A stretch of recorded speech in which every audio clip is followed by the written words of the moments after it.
Rome and its hundreds of churches. An entire lifetime would likely not suffice to visit them all, to see the innumerable artworks, paintings, and sculptures which reside in each of these monuments.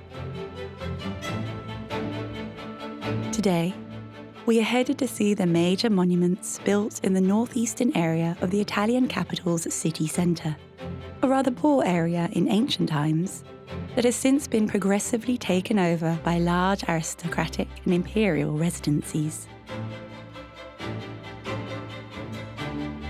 A number of these houses opened their doors early onto Christianity, even prior to this religion being authorized. Called Tituli, they became the first churches when Christianity was allowed in the 4th century. They were then extended and restored, often many times between the Middle Ages and the modern era, but they have retained the particular aura of their honourable origin.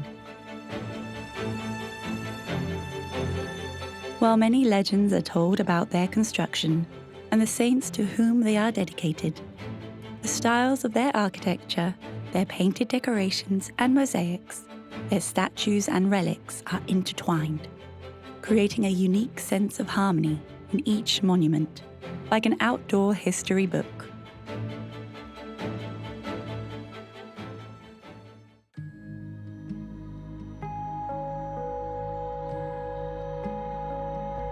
Located on the Esquiline Hill, the Basilica of St. Mary Major is one of the 4 major basilicas of Rome.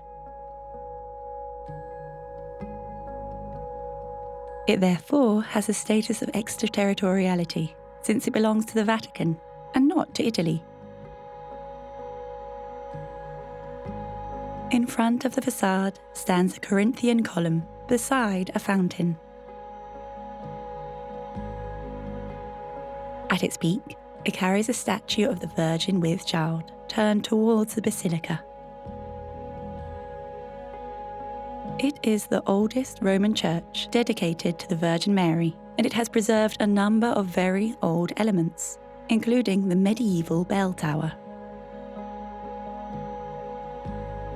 In front, the original facade has been hidden by the one that was built during the 18th century. On the first floor, the loggia made up of 3 openings allows the Pope to give his blessings.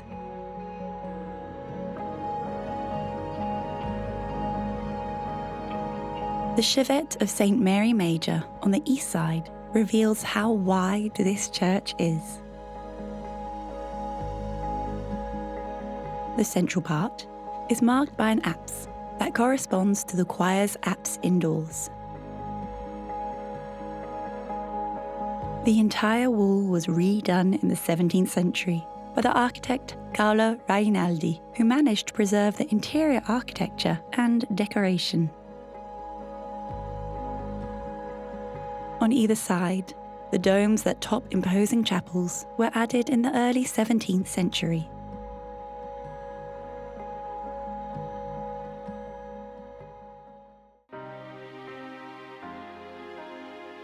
The interior is rather striking, a curious combination of architectural rigour and decorative exuberance. St. Mary Major has a basilica design that is composed of 3 naves, a large one and 2 smaller ones, which run to the choir. As in all pontifical basilicas, the central altar is topped by a great podium. This one resembles a baldaquin and was modelled after the one in St. Peter's Basilica. It was built by Fernando Fuga, the architect who undertook all the 18th century reconstructions in the basilica. The porphyry columns support a bronze canopy that seems to be made of cloth. A great dove, the symbol of the Holy Spirit, is represented below the canopy to inspire the officiant.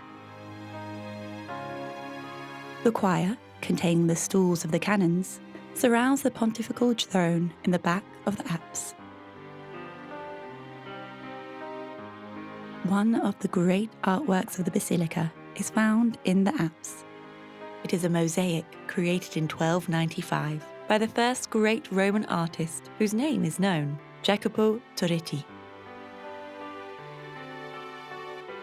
It represents the crowning of the Virgin by her Son in the midst of a golden setting. Below, the preceding event can be seen, that is to say, the dormition of the Virgin. Other mosaics, much older, embellish the upper part of the nave's walls. Designed like small paintings, they naturally represent religious scenes. Under the main altar, an underground chapel was dug out in the 1870s. Indeed, Pope Pius IX commissioned it from an architect who had accomplished many works for the church, Virginio Vespignani, after having proclaimed the dogma of the Immaculate Conception. The Pope had himself represented in prayer while kneeling before the rectory that is kept in an alcove just below the altar. The rectory itself, a combination of goldwork and crystal, contains an extraordinary relic, wooden pieces of the Manger, or cradles, in which Jesus was placed at birth. This is why the artist Luigi Valadier depicted a baby above the vessel of the rectory.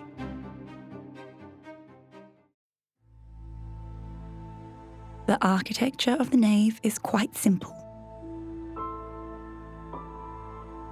Ancient marble columns support high walls that include windows in the upper area. Decorations abound from various time periods. The paintings between the windows were created in the 16th century in a rather theatrical Mannerist style.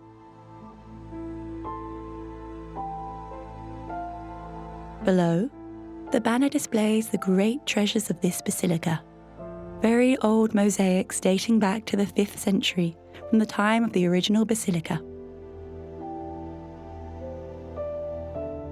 They represent scenes of the Old Testament, which precede scenes from the life of the Virgin Mary and the Child Christ, represented on the triumphal arch.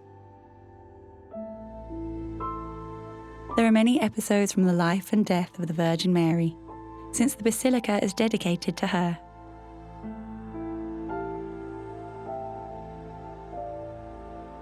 The main nave is not vaulted. It bears a panelled, coffered ceiling that is lavishly embellished.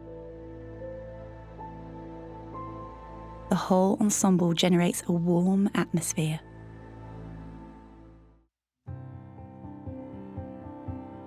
The lateral nave bears many altars, funerary monuments, and statues that reflect the Christian faith through the course of centuries.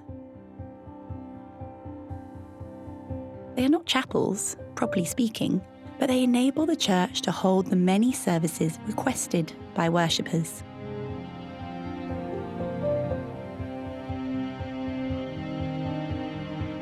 One of the most worshipped statues is that of Saint Mary, Queen of Peace. Commissioned by Pope Benedict XV, in thanks for the end of the First World War, it receives flowers daily, and a multitude of candles burn before it continuously, prolonging the prayers of those who lit them. Bigger chapels were added through the course of time along the lateral naves, notably the Baptistry, which is from the early 17th century.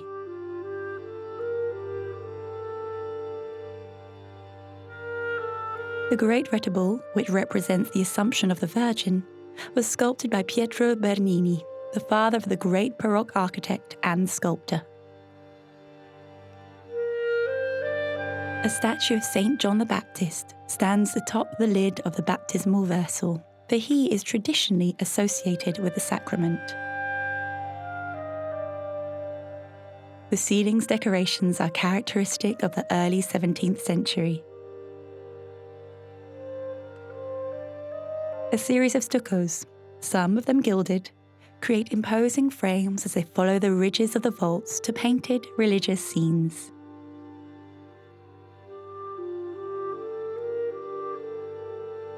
While the walls bear the funerary plaques of great figures who obtained permission to be buried in the church or beside it.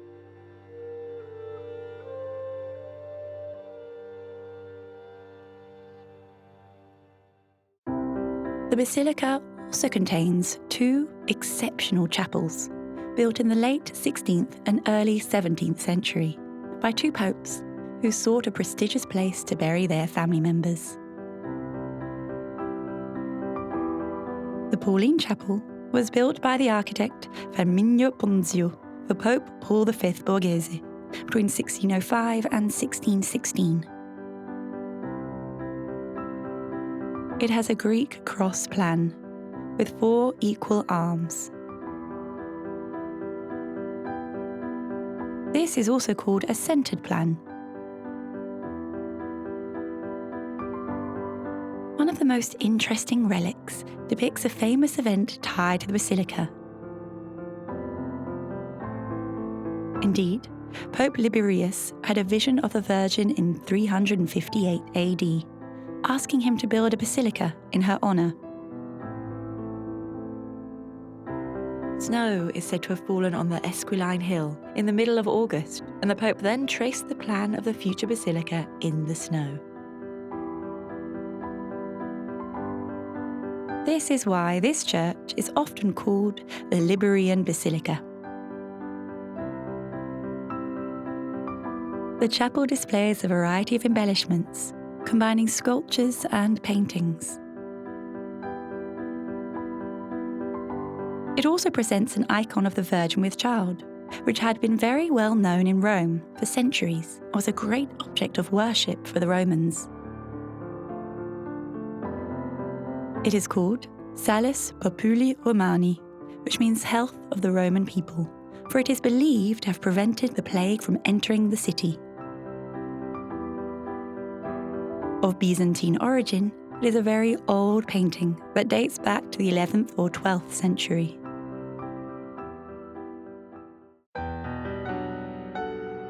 Facing it, at the end of the right transept, stands the Chapel of the Holy Sacrament, which is also called the Sistine Chapel, since it was built at the request of Pope Sixtus V in 1585. Seeking to raise Rome from its ruins after a century of chaos, he launched major construction works throughout the city, notably thanks to an architect who succeeded in seconding him in his projects, Domenico Fontana. In the centre stands a surprising monument. 4 angels of gilded bronze carry a monument that is none other than a scale model of the chapel. This is called a mise en abîme. In fact, it serves as a canopy for an altar located below, which contained relics of the Manger during the Middle Ages.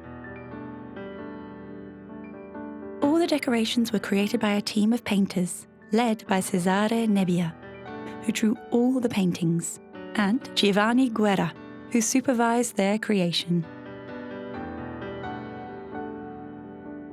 They depict scenes from the life of the Virgin Mary and of many prophets in Mannerist style that announces the Baroque period. The chapel is truly imposing. With a Greek cross plan, it displays very harmonious tiered heights to the top of the dome.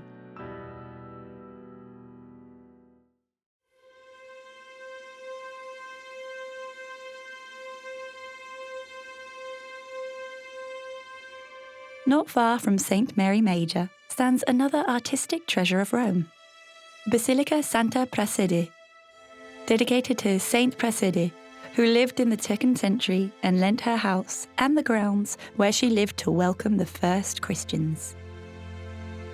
After her father, she herself was martyred, at the same time as her sister Pudenziana, buried nearby.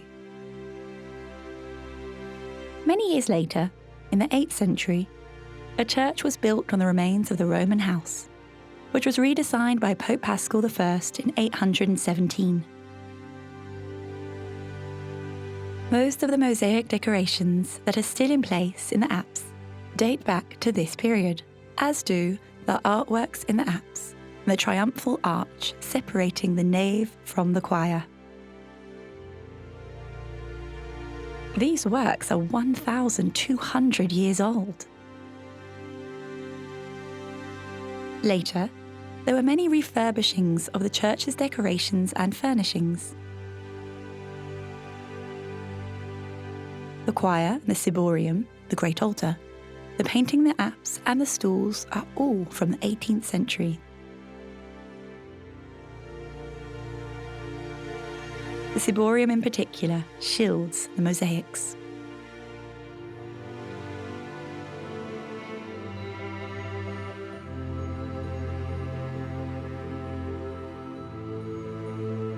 In the same period, the lower chapel, which contained the sarcophagi of Praxedes and Pudenziana, was turned into a newer crypt, carefully embellished in marble and containing ancient sarcophagi from the old Christian cemetery.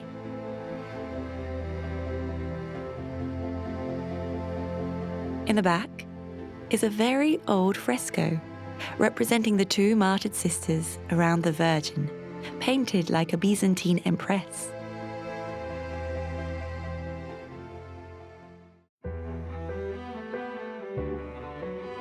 On the side of the church's right nave, Pope Paschal I had a chapel built to Saint Zeno to welcome the funerary remains of his mother Theodora.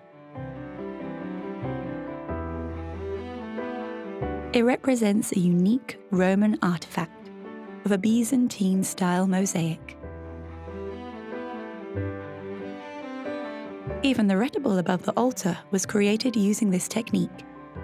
It depicts the Virgin holding Jesus as he brandishes a roll with an inscription in Latin saying that he is the light. On either side stand Praxedes and Pudenziana. All the walls, as well as the vault of the chapel, are covered in mosaics. The sides bear representation of saints and angels, an ideal garden, likely paradise. They lead the eyes to the vault.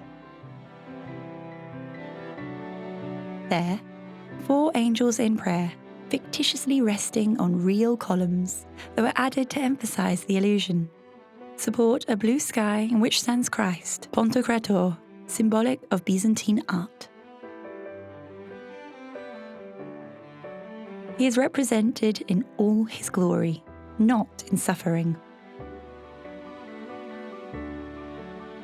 The gold backdrop gives these mosaics a spectacular brightness that must have been even more impressive when it was lit by the flickering lights of candles. At the opposite end, both geographically within the church as well as chronologically, stands the chapel of San Giovanni Gualberto. Indeed, it was built only in the 19th century, 1,000 years after the chapel of Saint Zeno. It gives out onto the left side of the nave. It is dedicated to the founder of the congregation of Vallombrosa, which belongs to the Benedictine order to whom the Basilica belongs.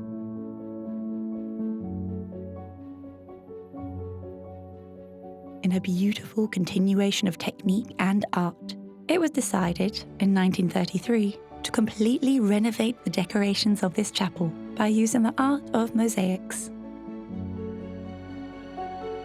The artist, Giulio Bargellini, drew the models of the great mosaic above the altar, representing Saint Gualberto, and in the apse with the Virgin Mary surrounded by monks and nuns of the order.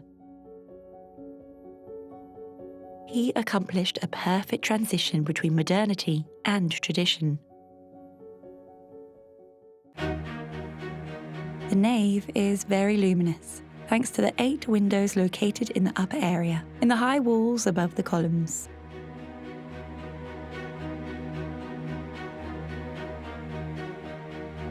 The decor was completely redone in the late 16th century, at the request of Cardinal Alexander de' Medici, who was the titular of the church. The paintings, from the late Mannerist period, depict various scenes from the Passion.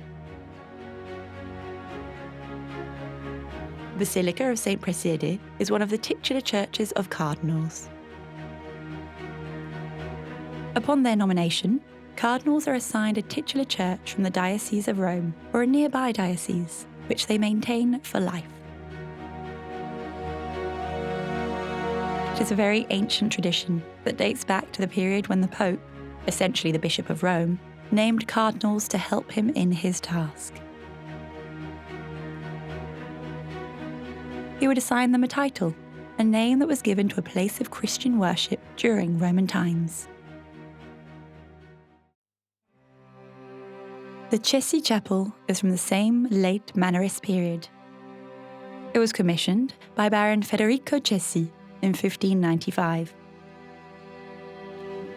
The altar's painting, embedded in a richly designed frame, was changed. A portrait of Pope Pius X was included, thereupon his canonization in 1954. Dating from 1735, this chapel is dedicated to Charles Borromeo, who was the titular cardinal of the Basilica in the late 16th century. Also the Bishop of Milan, he was one of the very first prelates who applied the precepts of the Council of Trent in his diocese. He led an exemplary life and was canonized merely 20 years after his death. The chapel has a simple design, with white walls and a small cupola for light.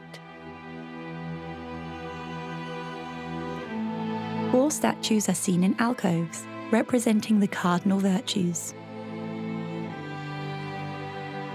The paintings represent episodes in the life of Saint Charles Borromeo and his practice of prayer.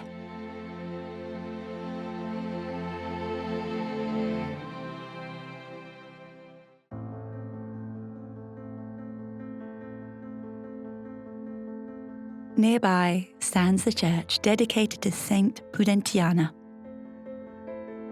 She was the sister of Praxedes, and the two young women were martyred, along with their father in the course of the 2nd century. They quickly became a source of worship, and 2 churches were built in their honour at the site of their domus. They have been restored many times, notably during the 13th century and later in the 19th, by Cardinal Lucien Bonaparte, the grand-nephew of the French Emperor Napoleon I. Initially, the interior had 3 naves, but was restored with a single nave in the late 16th century, turning the lateral corridors into chapels. The choir is thereby preceded by an area topped by a cupola that supplies ample natural light. It is decorated by a great fresco that is very much Mannerist in style. It represents Christ, surrounded by saints and angels, and was painted by Niccolo Ciarcignani, known as Il Pomerancio, a very productive painter of the 16th century. The most significant artwork of the church is clearly the Great Mosaic in the apse, one of the oldest preserved mosaics of Rome since it dates back to the 390s. It depicts Christ seated on a throne, surrounded by the apostles.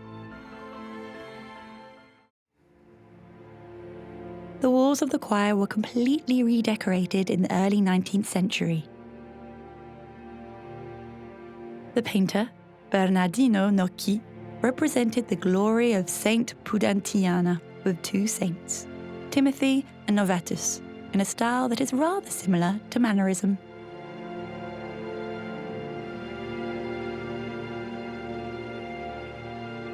The chapels of the nave are rather narrow and long. They are dedicated to various saints and to events in the life of the Virgin. The very modern little statuettes that embellish the altars reveal the permanency of faith held by worshippers up to this day.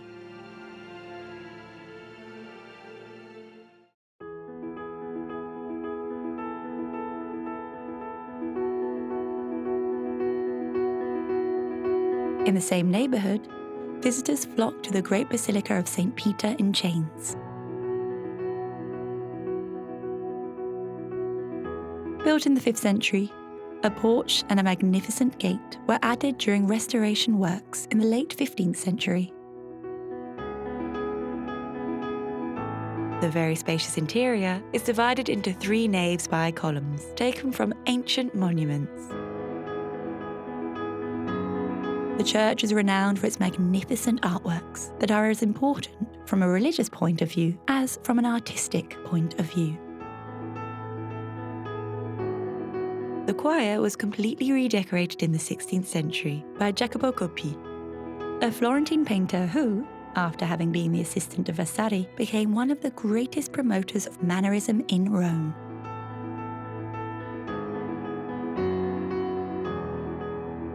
Under the blessing of God the Father, represented in the semi-dome of the apse, the paintings of the vault depict a miracle around a crucifix, an event from a 4th century text.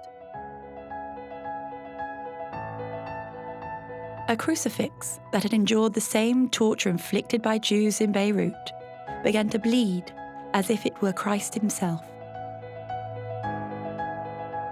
This type of scene was much appreciated by the clergy and pilgrims. On the walls, the artist presented many scenes from the life of St. Peter, to whom the church was dedicated to at least since the 5th century. The painter frequently cited other works, notably those of Raphael. Just below, in the confessional, we can see the relics of St. Peter's chains. The legend is surprising.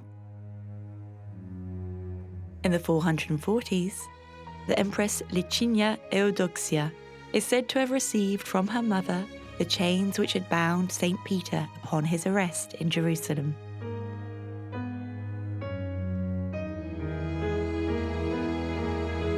The Empress showed these chains to Pope Leo I, who brought them to the chains that had held the apostle prior to his execution.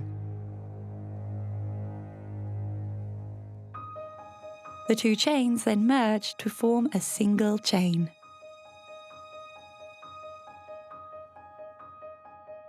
The Empress then decided to build a church to commemorate this miracle and preserve the relics.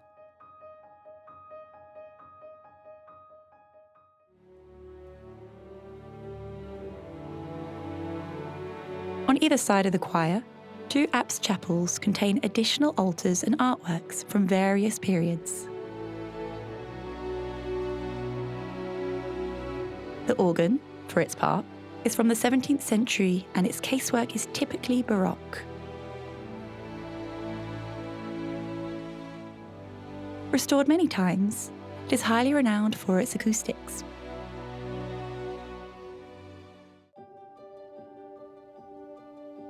The most prestigious artwork is seen in the right transept.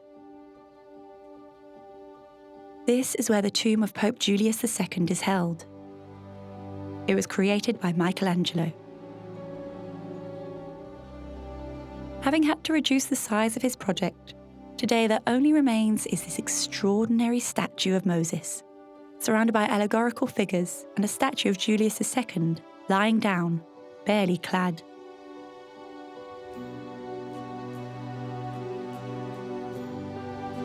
The tomb had initially been commissioned by the Pope himself, who wanted to establish it in the middle of St. Peter's Basilica. But the project evolved. The Pope died, and negotiations with his heirs proved very difficult. Poor Michelangelo spent over 40 years working on it, creating innumerable statues that were turned down by the family, in particular the slaves. He also had a hard time getting paid for his work.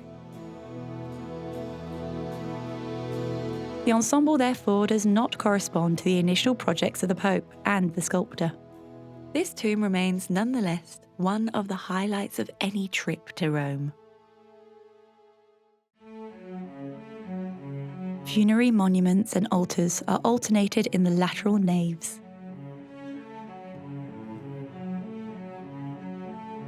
Baroque style is extremely theatrical, as can be seen in these two skeletons, who seem to be dancing while carrying an effigy of the deceased. Among the altars, the best known is topped by a mosaic representing Saint Sebastian, dating from the 7th century. According to tradition, the altar and its decoration were created like a vow to repel the plague that was then raging through Rome.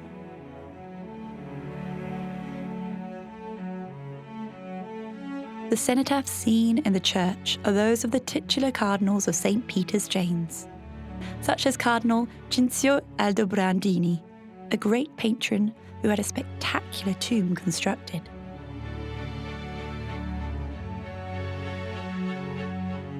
The first altar bears a magnificent painting by Cristoforo Roncalli, representing the deposition from the cross. It is from the early 17th century.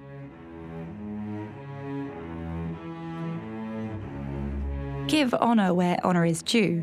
Let us leave this church with this painting, representing the liberation of St. Peter, dating from the late 17th century. The chains, broken by the angel to help the apostle flee his cell, are those that are preserved in the church's reliquary.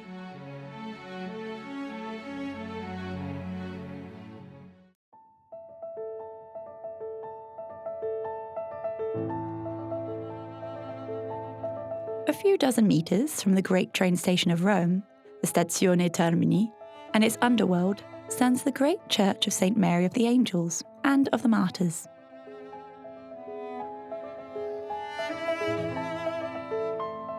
Its concave brick facade is surprising, but is nestled in one of the halls of the gigantic thermal baths built by the Emperor Diocletian in honour of the Christian martyrs there.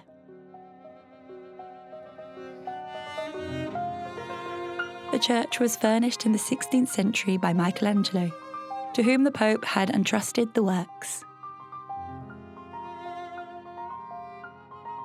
In fact, it was not completed upon his death and continued on for a few more years. It is made up of many areas established in various rooms of the ancient baths. The first area, the circular vestibule, has taken the place of a nymphaeum. At a later stage, the church acquired numerous funerary monuments and chapels, especially in the late 17th century and in the 18th century. Great restoration works were undertaken around 1750 by the architect Vincoli, who transformed the interior decorations.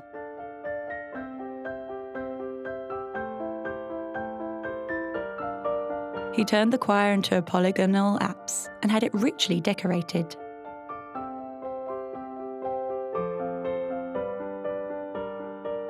The altar dates back to the time when the monument became a state church after the proclamation of the Kingdom of Italy in 1870. This is where the marriage of Victor Emmanuel III took place in 1896.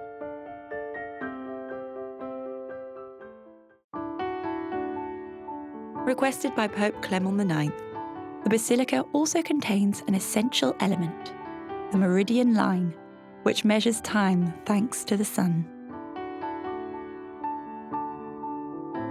It was created by the astronomer and mathematician Francesco Bianchini, a 45-metre-long line, a brass blade embedded between yellow and white marble floor tiles. It lists the hours, the seasons, and also the zodiac signs in a few constellations. The line is illuminated by small oculi in the southern wall, which gives the meridian time of Rome. Inaugurated by the Pope in 1702, all the city's clocks were set following the meridian until 1846.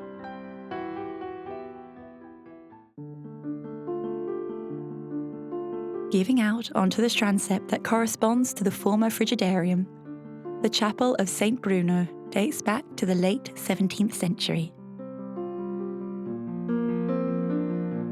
It was constructed following the plans of Carlo Maratta, a painter then very much in vogue in the capital of Christianity.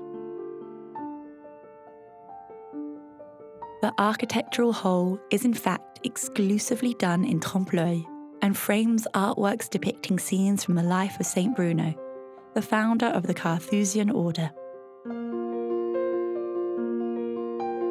The Carthusians occupied for a time the adjacent convent and were therefore in charge of the church. It acquired a few additions in the 19th century, notably 2 statues of the prayer and the meditation.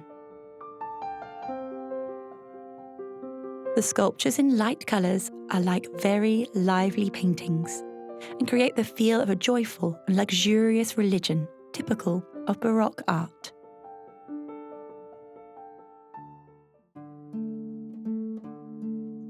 Facing it, the chapel on the transept's right side is dedicated to Niccolò Alberghetti, a Carthusian who took part in an important council in the 15th century and was canonised in 1744.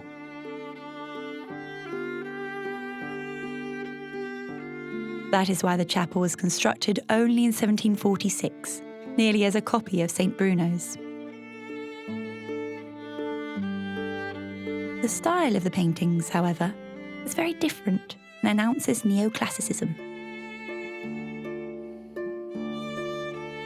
Recently, a few Eastern-style icons were added.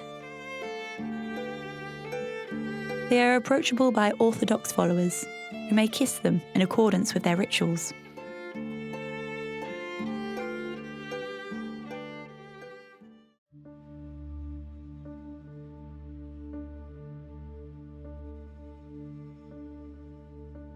The city of Rome is replete with churches. A few dozen meters away stands the church of Santa Maria della Vittoria, St. Mary of the Victory. Built in the early 17th century, it was originally dedicated to St. Paul. But Cardinal Scipione Borghese, a great patron and commissioner of the church, had it dedicated to the Victory, in honour of the Catholic army's victory over the Protestants at the Battle of White Mountain in 1620. The interior is full of gildings and marble, and the eye flits around among the decorations. The angels, both painted and sculpted in stucco, swirl around in the upper areas, while the gleaming paintings depict the battle and the victory of White Mountain, naturally attributed to divine protection.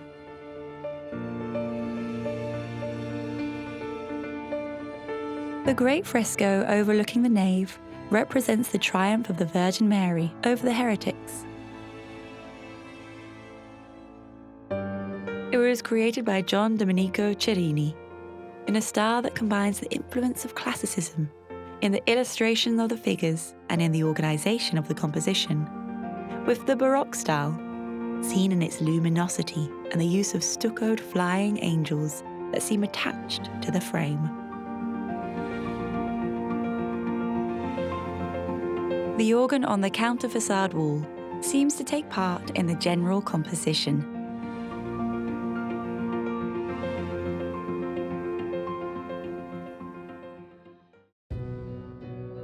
The sides of the nave contain many chapels that all display high-quality paintings created by the great painters of the early 17th century, like Domenichino and Giacchino.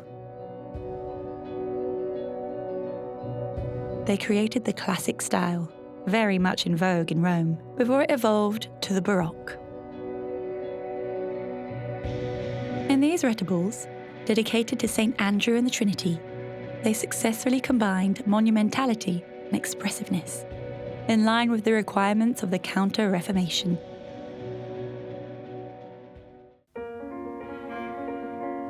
But the most spectacular work is the Ecstasy of St. Teresa of Avila, created by Bernini in the Cornaro Chapel, which he had entirely refurbished at the same time.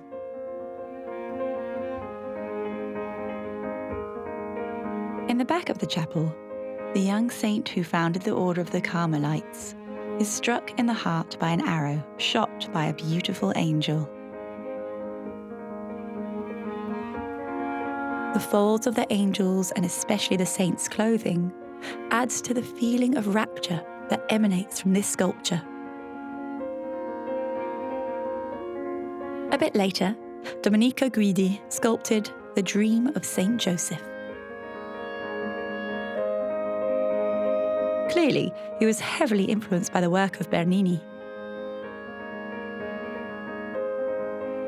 The chapel also contained the remains, a mix of bones and wax, of Saint Victoria, a young Christian woman who was martyred with her sister in 250 AD.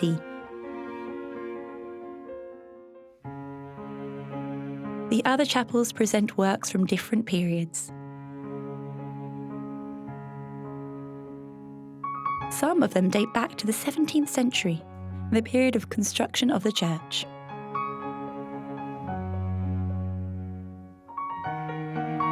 Others received new retibles later, like this Virgin of Mount Carmel, which is from 1800, a time that is rarely represented in religious art. And this Sainte Thérèse of Lisieux from 1926, created by a Hungarian painter in a style that is both classical and modern, and which fits in perfectly with the Baroque decorations of this church.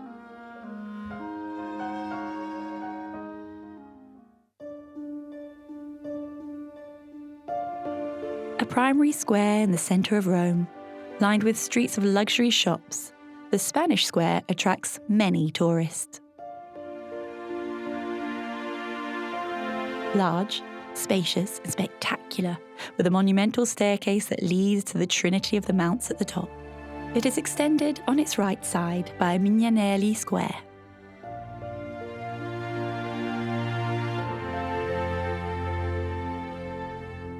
The Spanish Square is linked by a famous staircase to the Church of the Trinity of the Mounts, built on the Pincian Hill that overlooks that side of the city.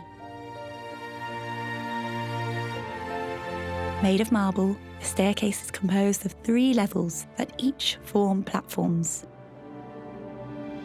The 138 steps are wide and low for an easy ascent. At its peak, it is topped by an obelisk that was installed there following a pontifical request in 1789.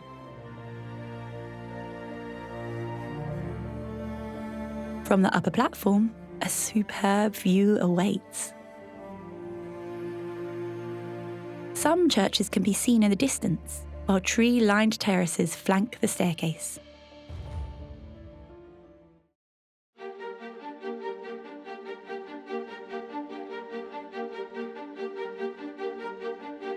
The second great French church of Rome, the Trinity of the Mounts, was built in the late 15th and late 16th century at the summit of the Pincian Hill, on grounds purchased by France. The King of France, Charles VIII, wanted to build a convent in a sign of gratitude to the Order of Minims, and especially to its founder, Saint Francis of Paola, who had accompanied his father, Louis XI, in his illness and in his last moments. The church was expanded, and its facade redone in the late 16th century. The architect had to add a double-flight staircase after having dug and levelled the ground to build a road to St. Mary Major.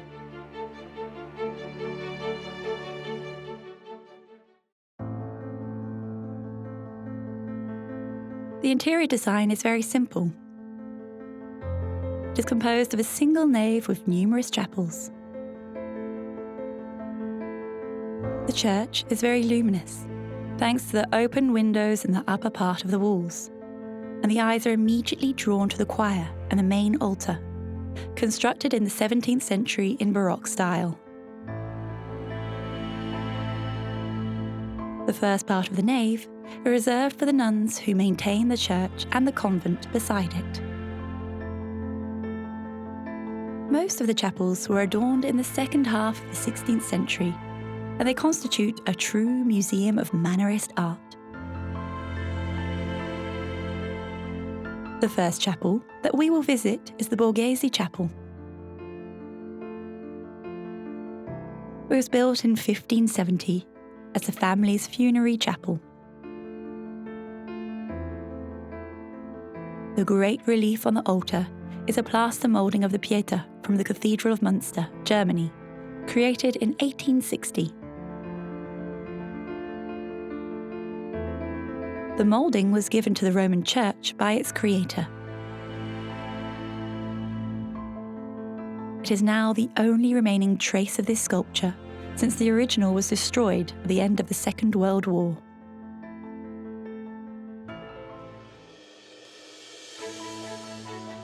The Chapel of St. Francis of Paola is dedicated to the founder of the order, to whom the convent first belonged.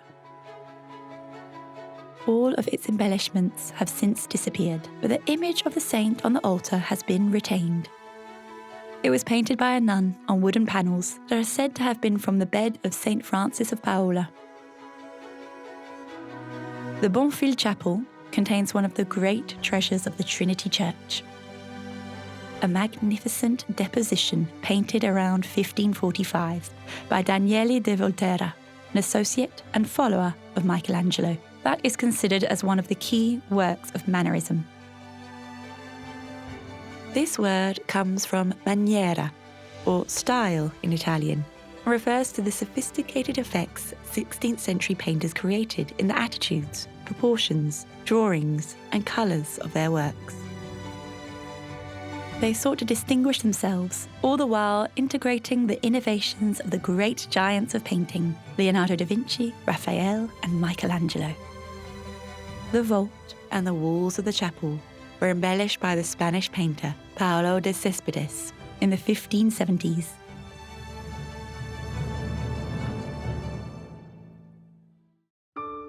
The Baptistry displays the baptism of Christ, also in typical Mannerist style.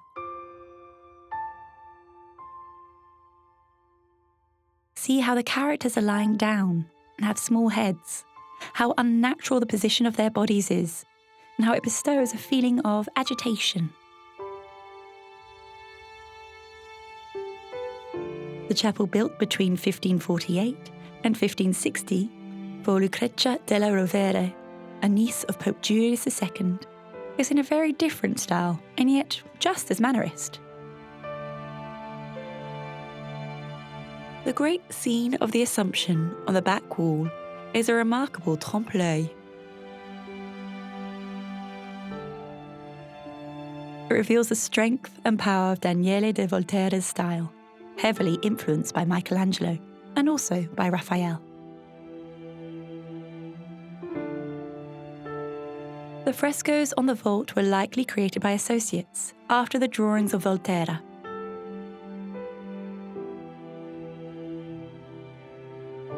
There are also more recent works, like this Virgin Mary of the Immaculate Conception, created by Philipp Weigt, a German painter who lived in Rome in the 1820s.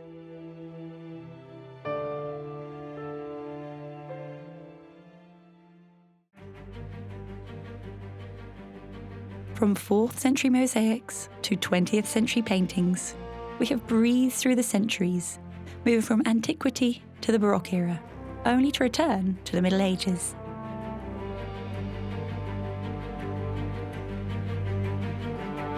As monuments of bi-millennial religion, these churches were carefully tended to, both in their construction and in their later extensions and restorations.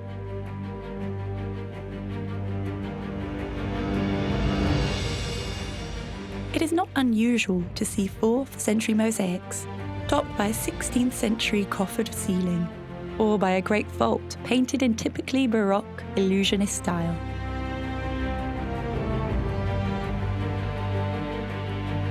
not to mention a few 20th century retibles, which replaced deteriorated furnishings. And yet, one must not forget that these works are all inspired by an intense religious sentiment, the will to create something beautiful for the honoured divinity, in accordance with spiritualities that have evolved as much as artistic styles. And the fusion is successful, as these Roman churches are unique sights, either striking in their grandeur and splendour or very intimate, but always reflecting a special harmony.